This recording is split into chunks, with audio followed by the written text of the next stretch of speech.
बहुत पुराने वक्तों की बात है। उस जमाने में बगदाद एक ऐसा शहर था जो रोशनी, इल्म और कहानियों से भरा रहता था। बाजारों में इत्र की खुशबू फैली रहती, गलियों में सौदागर अपनी आवाजें लगाते और कहवा खानों में लोग दास्तानें सुनने के लिए जमा होते। बगदाद सिर्फ इल्म और तिजारत का मरकज नहीं था, बल्कि वहां अक्ल, मक्कारी और बहादुरी की कहानियां भी जन्म लेती थीं। उसी शहर के करीब एक घना जंगल था। इस जंगल में एक छोटी सी झोंपड़ी बनी हुई थी, जहां 3 चोर रहते थे, फारूक, हसन और जमशेद। ये तीनों आम चोरों की तरह नहीं थे। वो ना किसी का खून बहाते, ना किसी को नुकसान पहुंचाते। वो सिर्फ अपनी होशियारी और अक्ल से लोगों को धोखा देते और दौलत हासिल करते। बगदाद के लोग इन्हें बगदाद के 3 चोर के नाम से जानते थे और उनकी कहानियां बच्चों से लेकर बूढ़ों तक सबकी जुबान पर थीं। जंगल में उनकी झोंपड़ी सादा मगर अजीब सी थी। बाहर लकड़ी के डंडे, अंदर एक पुराना कालीन, एक तंदूर और दीवार पर कुछ लोहे के औजार लटके हुए। रात को वो तीनों आग के गिर्द बैठकर नई चालों पर बात करते। कभी किसी ताजिर का जिक्र, कभी किसी काजी का, कभी किसी रईस का। उनकी जिंदगी जैसे जंगल की हवा की तरह आजाद थी, ना किसी कानून का खौफ, ना किसी कैद का डर। एक रात का वाकया है। चांद पूरे आसमान पर रोशन था। जंगल की खामोशी में अलाव जल रहा था। हसन ने आग में लकड़ी फेंकते हुए कहा, फारूक, सुना है शहर में एक नया ताजिर आया है जो अपनी दौलत का बड़ा दावा करता है। फारूक ने मुस्कुराकर जवाब दिया, हाँ, मैंने भी सुना है। उसके पास एक सुनहरी घड़ी है जिसकी चमक देखकर लोग आंखें बंद कर लेते हैं। जमशेद, जो तीनों में सबसे ज्यादा चालाक समझा जाता था, बोला, तो फिर क्या सोच रहे हो? चलो वही घड़ी हमारी हो जाए, मगर इस बार चोरी ऐसी हो कि बगदाद वाले बरसों याद रखें। तीनों ने कहकहा लगाया। उनके चेहरों पर आलाव की रोशनी पड़ रही थी, जैसे शैतानी मगर ज़हीन मुस्कुराहट हो। रात गहरी होने लगी। जंगल के दरख्तों से झिंगुर की आवाजें आ रही थीं। तीनों ने अपने चेहरों पर काले कपड़े बांधे, एक छोटी थैली में रस्सी, खंजर और एक गोश्त का टुकड़ा रखा और बगदाद की तरफ रवाना हो गए। रास्ता लंबा था, कहीं खजूर के दरख्त, कहीं सूखी नदी और कहीं अंधेरी गलियां। लेकिन इन तीनों के कदमों में हिचकिचाहट नहीं थी। उनकी नजरें अपने हदफ पर थीं, शहर के उस अमीर ताजिर का महल जिसकी दीवारें सोने के काम से चमकती थीं। महल के करीब पहुंचकर जमशेद ने कहा, फारूक, तुम दीवार फलांगो, मैं दरवाजे के पास देखभाल करता हूं। हसन, तुम कुत्ते को चुप कराओ, वरना सब बर्बाद हो जाएगा। हसन ने थैली से गोश्त का टुकड़ा निकाला और महल के दरवाजे के पास फेंक दिया। कुत्ता फौरन भागा और गोश्त खाने लगा। मौका देखकर फारूक ने रस्सी दीवार पर फेंकी, चढ़कर अंदर कूदा, फिर बाकी दोनों को भी ऊपर आने का इशारा किया। महल के अंदर की शानो शौकत देखकर वो लम्हा भर के लिए ठिठक गए। संगमरमर के फर्श पर कीमती कालीन, दीवारों पर चांदी की लटकती हुई लालटेनें और दरमियान में एक बड़ा सा संदूक रखा था। जमशेद ने सरगोशी में कहा, यही वो जगह है जहां खजाना छुपा होगा, मगर ध्यान रखो कहीं जाल न हो। फारूक ने कदम बढ़ाते हुए जमीन का जायजा लिया। वाकई जमीन पर बारीक रेशमी धागे तने हुए थे। वो जानता था ये खुफिया घंटियों का जाल है। अगर कोई इन धागों को छेड़ दे तो पूरा महल जाग जाएगा। उसने आहिस्तगी से अपनी छड़ी आगे बढ़ाई और जाल के नीचे से गुजर गया। उसके पसीने छूट रहे थे, मगर हिम्मत कायम थी। आखिरकार वो संदूक के करीब पहुंच गया। उसने सांस रोकी, ढक्कन आहिस्तगी से उठाया, लेकिन अचानक दरवाजा जोर से खुला। सामने वही ताजिर खड़ा था, हाथ में तलवार, चेहरे पर गुस्सा। कौन हो तुम? उसने धाड़ कर कहा। फारूक ने लम्हा भर में अपने दिमाग की बत्ती जलाई और मुस्कुराते हुए बोला, हुजूर घबराइए मत, हम आपके मुहाफिज हैं। हमें इत्तला मिली थी कि आज रात कुछ चोर आपके महल में घुसने वाले हैं। हमने उनसे पहले ही कार्रवाई की। ताजिर चौंका, क्या मुहाफिज? तुम लोग कौन? हसन फौरन बोला, जी हां, हम महल के बाहर गश्त कर रहे थे। एक चोर दीवार फलांग कर अंदर आया, हमने उसका पीछा किया, मगर वो भाग गया। आपका नुकसान होते होते बच गया। ताजिर ने गहरी सांस ली। अल्लाह का शुक्र है, तुमने मेरी जान बचा ली। फिर वो कमरे के अंदर गया, अपनी कलाई से सुनहरी घड़ी उतारी और फारूक के हाथ पर रखते हुए बोला, ये इनाम तुम्हारा हक है। बगदाद में तुम जैसे बहादुर लोग कम हैं। तीनों ने अदब से सलाम किया, चेहरे झुकाए और आहिस्ता आहिस्ता बाहर निकल आए। जैसे ही महल की हुदूद से निकले, तीनों ने एक दूसरे की तरफ देखा और फिर हंस पड़े। हसन ने कहा, भाई अगर अक्ल बिकती तो हम सबसे बड़े सौदागर होते। फारूक ने जवाब दिया, अक्ल नहीं बेची जाती, बस इस्तेमाल की जाती है। जमशेद ने हंसते हुए कहा, और हमने आज इसका सबसे अच्छा इस्तेमाल किया है। रात के अंधेरे में वो तीनों वापस अपने जंगल की झोंपड़ी में पहुंचे। आग जल रही थी। अलाव के गिर्द बैठकर उन्होंने घड़ी को रोशनी में देखा। वो घड़ी चमक रही थी जैसे खुद बगदाद का चांद उनके हाथ में आ गया हो। फारूक ने कहा, ये तो आगाज है, अब हम बगदाद के बड़े लोगों के ख्वाब भी चुरा लेंगे। हसन ने हंसते हुए कहा, लेकिन अगली बार काजी को चकमा देंगे, उसकी अंगूठी भी सोना है और नाम भी। जमशेद ने चेहरा अलाव की रोशनी में छुपाते हुए कहा, फिर तैयारी करो, अगली रात बगदाद के काजी के घर उतरना है। रात का वक्त था। बगदाद की गलियां चुप थीं, मगर चांदनी में शहर के मीनार चमक रहे थे। हवा में सर्दी का एहसास था, जैसे फिजा खुद किसी राज को छुपा रही हो। जंगल में उनकी झोंपड़ी के अंदर आग जल रही थी। अलाव की सुर्खी तीनों के चेहरों पर नाच रही थी। हसन ने हंसते हुए कहा, भाई उस घड़ी की चमक अब भी मेरी आंखों में बसी है, मगर अब हमें कोई बड़ा काम करना होगा जो पूरे बगदाद में धूम मचा दे। फारूक ने आग की तरफ देखते हुए धीमे लहजे में कहा, मैंने सोचा है इस बार हमारा निशाना बगदाद का काजी होगा। वो ना सिर्फ अमीर है बल्कि शहर का सबसे ईमानदार आदमी भी समझा जाता है। लोग कहते हैं कि वो चोरों से सख्त नफरत करता है। जमशेद ने चालाकी से मुस्कुराकर कहा, तो फिर हम उसे दिखाएंगे कि अक्ल और चालाकी ईमानदारी से ज्यादा ताकतवर हो सकती है, मगर इस बार हमें पहले से ज्यादा मेहतात रहना होगा। तीनों ने काजी के घर का नक्शा अपने जहन में बनाया। जमशेद ने बताया कि काजी के घर के बाहर 2 पहरेदार होते हैं। एक नौकर हमेशा सहन में सोता है और काजी का कमरा अंदरूनी हिस्से में है।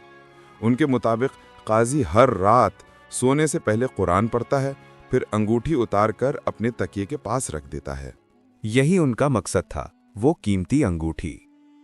कहा जाता था कि वो अंगूठी काजी के बाप की निशानी थी और बगदाद में उस जैसी दूसरी अंगूठी नहीं थी। अगली रात तीनों चोर तैयार हो गए, चेहरे पर कपड़े बांधे, अपने औजार लिए और बगदाद की तरफ निकल पड़े। शहर सो रहा था, सिर्फ हवा के झोंके और कभी कभार कुत्ते के भौंकने की आवाज सुनाई देती थी। काजी का घर शहर के बीचों बीच था, सफेद दीवारों और लकड़ी के दरवाजों वाला। जमशेद ने दीवार के नीचे रस्सी बांधी और फारूक ने सरगोशी में कहा, हसन, तुम बाहर नौकर को बातों में लगाओ, मैं खिड़की से अंदर जाऊंगा। हसन आहिस्ता आहिस्ता सहन में दाखिल हुआ। वहां एक नौकर बैठा चाय पी रहा था। हसन ने मुस्कुराकर कहा, भाई तुम्हारी चाय की खुशबू तो दूर से आ रही है, क्या मुझे भी एक घूंट मिल सकता है? नौकर ने हंसते हुए कहा, आओ भाई, सर्दी में चाय ही तो सहारा है। दूसरी तरफ फारूक खिड़की के करीब पहुंच चुका था। जमशेद ने नीचे से जाल बिछाया ताकि अगर कोई शोर मचे तो भागने में आसानी हो। फारूक ने आहिस्ता से खिड़की का कुंडा खोला और अंदर दाखिल हो गया। कमरे में हल्की सी खुशबू फैली हुई थी। काजी गहरी नींद में था। उसके सिरहाने चिराग जल रहा था और तकिए के करीब वही अंगूठी रखी थी, सोने की, कीमती पत्थर के साथ। फारूक ने सांस रोककर आगे बढ़ा। उसके कदम इतने नरम थे कि फर्श भी आ ना भरता। उसने आहिस्ता से हाथ बढ़ाया, अंगूठी पकड़ी, मगर जैसे ही वो अंगुलियों से निकालने लगा, काजी करवट बदलकर जाग उठा। काजी की नजरें सामने खड़े नकाबपोश पर पड़ी। कौन हो तुम? उसने गरजदार आवाज में कहा। फारूक के दिल की धड़कन तेज हो गई, मगर उसके चेहरे पर खौफ नहीं था। उसने फौरन कहा, खामोश रहें हुजूर, वरना आपकी जान खतरे में पड़ सकती है। काजी हैरान होकर बोला, क्या मतलब? तुम कौन हो? इसी लम्हे बाहर से हसन की आवाज आई, हम फरिश्ते हैं, अल्लाह ने हमें भेजा है ताकि आपको एक बड़े खतरे से बचा सके। काजी का दिल धक से रह गया। फरिश्ते? मगर तुम रात के इस वक्त मेरे कमरे में क्यों आए हो? फारूक ने बोला, हुजूर, एक चोर आपके करीब है, वो आपकी अंगूठी चुरा ले जाना चाहता है। हम उसे रोकने आए हैं। ये अंगूठी हमारे सुपुर्द कर दीजिए, हम इसे महफूज मकाम पर रखेंगे। जब खतरा टल जाएगा हम वापस कर देंगे। काजी अभी पूरी तरह जागा नहीं था।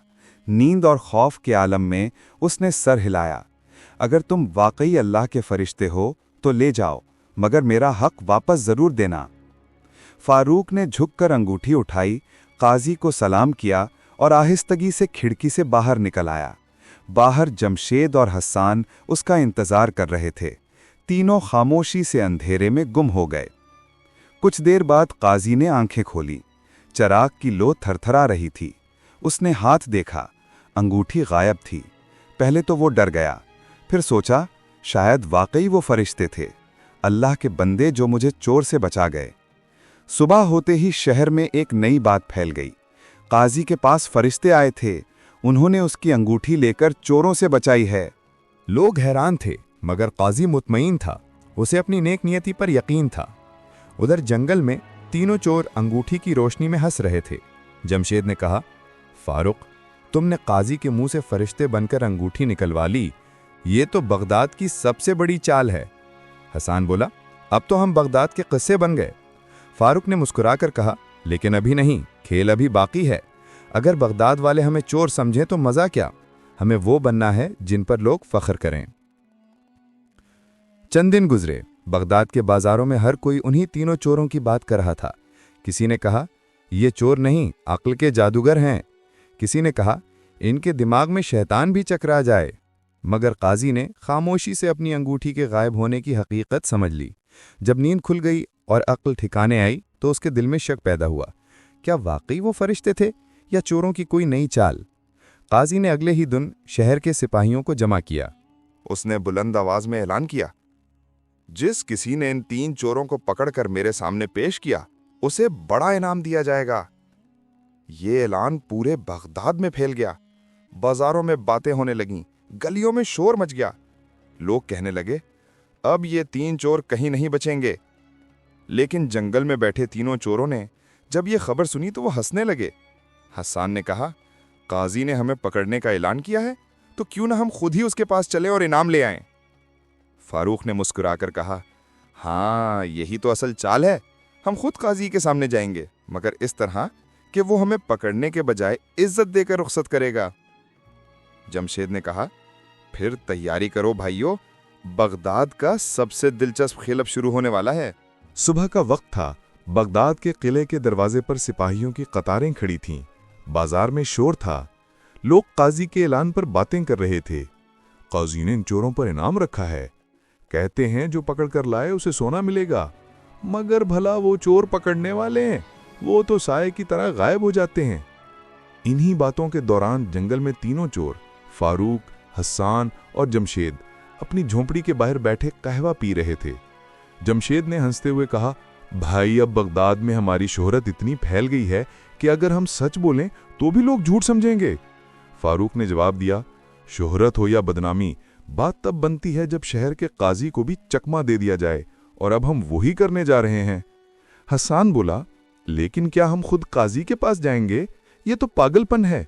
फारूक ने संजीदगी से कहा, पागलपन नहीं, यही तो अक्ल है। हम खुद को पेश करेंगे, मगर इस तरह कि काजी हमें इनाम देकर रुखसत करे। रात ढली। तीनों ने अपने कपड़े साफ किए, नकाब हटाए और बगदाद की तरफ रवाना हुए। रास्ते में फारूक ने कहा, याद रखो, काजी के सामने डरना नहीं, हमें ऐसा दिखाना है जैसे हम चोर नहीं बल्कि अक्ल के उस्ताद हों। हसान ने हंसते हुए कहा, हम खुद को पेश करके चालाकी दिखाएंगे, ये तो नया खेल होगा। जब वो काजी के घर पहुंचे तो दरवाजे पर पहरेदार खड़े थे। फारूक ने बुलंद आवाज में कहा, हम वही हैं जिन्हें पूरा शहर तलाश कर रहा है। पहरेदारों ने चौंक कर कहा, तुम बगदाद के 3 चोर हो? हाँ, मगर हम खुद आए हैं, क्योंकि हमसे ज्यादा ईमानदार कोई नहीं, फारूक ने फख्र से कहा। पहरेदार हैरान हुए, मगर उनके चेहरों की संजीदगी ने उन्हें रोक दिया। काजी साहब खुद तुम्हें देखना चाहते हैं, आओ अंदर। काजी एक बड़े कमरे में बैठा था। सामने फर्श पर कालीन और अर्ध गिर्द सिपाही खड़े थे। जैसे ही तीनों दाखिल हुए, सिपाहियों के नेज़े उनकी तरफ उठ गए। काजी ने गरजदार आवाज में कहा, तो तुम ही वो 3 चोर हो जिन्होंने बगदाद को तमाशा बना रखा है? फारूक ने झुककर सलाम किया। जी हजूर, हम वही हैं, लेकिन हम चोर नहीं, हम अक्ल के सौदागर हैं। काजी ने हैरान होकर पूछा, अक्ल के सौदागर? चोरी को तुम अक्ल कहते हो? फारूक ने मुस्कुराकर जवाब दिया, चोरी नहीं हुजूर, अक्ल का इम्तिहान। हमने कभी किसी का खून नहीं बहाया, न किसी गरीब का माल लूटा। हम सिर्फ वो लेते हैं जो अपनी अक्ल से हासिल कर सकते हैं। काजी ने गुस्से से कहा, और मेरी अंगूठी, क्या वो भी अक्ल से ली थी? हसन बोला, हुजूर, हमने आपसे वो अंगूठी चोरी नहीं की थी, आपने खुद दी थी, सिर्फ नाम अलग रखा था। फरिश्ते, हमने कोई झूठ नहीं बोला, हमने कहा था कि चोर आपके करीब है और वो हम ही थे। मजलिस में हंसी की हल्की लहर दौड़ गई। काजी ने गुस्सा जब्त करते हुए कहा, तो तुम मजाक उड़ा रहे हो? फारूक ने कहा, नहीं हुजूर, हम सिर्फ सच दिखा रहे हैं। अगर आप चाहते हैं, हम आपकी अदालत में फिर से अपनी अक्ल का इम्तिहान दे सकते हैं। अगर हम हार गए तो गर्दन हाजिर है। काजी कुछ लम्हे खामोश रहा। फिर उसने कुर्सी से झुककर कहा, ठीक है, अगर तुम वाकई अक्लमंद हो तो मेरी एक शर्त सुनो। तीनों ने सर झुका दिया। काजी बोला, अगर तुम आज बगदाद के बाजार से चोरी करो और कोई तुम्हें पकड़ न सके तो मैं तुम्हें माफ कर दूंगा, लेकिन अगर पकड़े गए तो फांसी होगी। फारूक ने हल्की सी मुस्कुराहट के साथ कहा, कबूल है हुजूर। अगली सुबह पूरे बगदाद में खबर फैल गई, 3 चोरों को चैलेंज दिया गया है, वो दिन दहाड़े चोरी करेंगे। बाजार में हुजूम लग गया। हर कोई इंतजार कर रहा था कि वो चोर कब आते हैं। दोपहर का वक्त आया। बाजारगाह में काजी खुद बैठा था, सिपाही इर्द गिर्द मौजूद थे। अचानक हुजूम के बीच से फारूक नमूदार हुआ। उसने एक बड़े ताजिर के कंधे पर हाथ रखा और मुस्कुराकर बोला, हुजूर, आपके कंधे पर कुछ है। ताजिर ने चौंक कर देखा तो कुछ न था। फारूक हंसा और कहने लगा, बस चोरी हो गई। सब हैरान। काजी ने कहा, क्या? कहां चोरी हुई? फारूक ने आहिस्ता से जवाब दिया, मैंने ताजिर के दिल से गुरूर चुरा लिया है, क्योंकि वो अब गर गया है। हम माल के चोर नहीं, सोच के चोर हैं। हुजूम में खामोशी छा गई। लोग एक दूसरे को देखने लगे। काजी भी चंद लम्हे कुछ न बोल सका। फिर जमशेद ने आगे बढ़कर कहा, हुजूर, अगर इजाजत हो तो मैं भी एक चोरी दिखाऊं? काजी ने इशारा किया, दिखाओ। जमशेद काजी के करीब गया, अदब से झुका और बोला, हुजूर, मैंने आपकी अदालत से खौफ चुरा लिया है, क्योंकि आज हम सजा के लिए नहीं, सच्चाई दिखाने आए हैं। लोगों के चेहरों पर मुस्कुराहटें फैल गई। काजी की आंखों में भी नरम चमक आ गई। उसने सिपाहियों की तरफ देखा और कहा, नेज़े नीचे कर दो, ये चोर नहीं, बगदाद के अक्लमंद हैं। फारूक ने कहा, हमने कभी दौलत से मोहब्बत नहीं की हुजूर, हमें सिर्फ ये दिखाना था कि अक्ल अगर एक नियति से इस्तेमाल हो तो दुश्मन भी दोस्त बन जाता है। काजी उठा, उनके करीब आया और कहा, मैंने आज इंसाफ से ज्यादा एक सबक सीखा है कि चालाकी अगर जुल्म के लिए नहीं, अक्ल अगर फरेब के लिए नहीं, तो वो खुद इंसाफ बन जाती है। फिर उसने सिपाहियों से कहा, इन तीनों को रिहा कर दो। लोग तालियां बजाने लगे। बच्चों ने नारा लगाया, बगदाद के 3 अक्लमंद जिंदाबाद। काजी ने तीनों को अपने दस्तरख्वान पर बुलाया, उन्हें खाना खिलाया, कपड़े दिए और कहा, अब चोरी नहीं, अक्ल की खिदमत करो। अगर तुम अपनी जहानत को भलाई में लगाओ तो बगदाद तुम्हारा घर बन जाएगा। फरूक ने हल्की सी मुस्कुराहट के साथ कहा, हुजूर, अब हम कुछ नहीं चुराएंगे, अब हम वही देंगे जो सीखा है, अक्ल, होशियारी और सबक। जमशेद ने हंसते हुए कहा, मगर अगर कभी कोई गुरूर में आ गया तो उसका गुरूर जरूर चुरा लेंगे। सब हंस पड़े। यूं बगदाद के 3 चोरों की कहानी खत्म हुई, मगर उनकी होशियारी और जहानत की दास्तान आज भी बगदाद के गली कूचों में सुनाई जाती है। लोग कहते हैं कि कभी-कभी रात के वक्त जंगल की उस पुरानी झोपड़ी से हल्की सी हंसी सुनाई देती है। शायद वो तीनों अब भी वहां बैठकर अक्ल के नए खेल सोचते हों।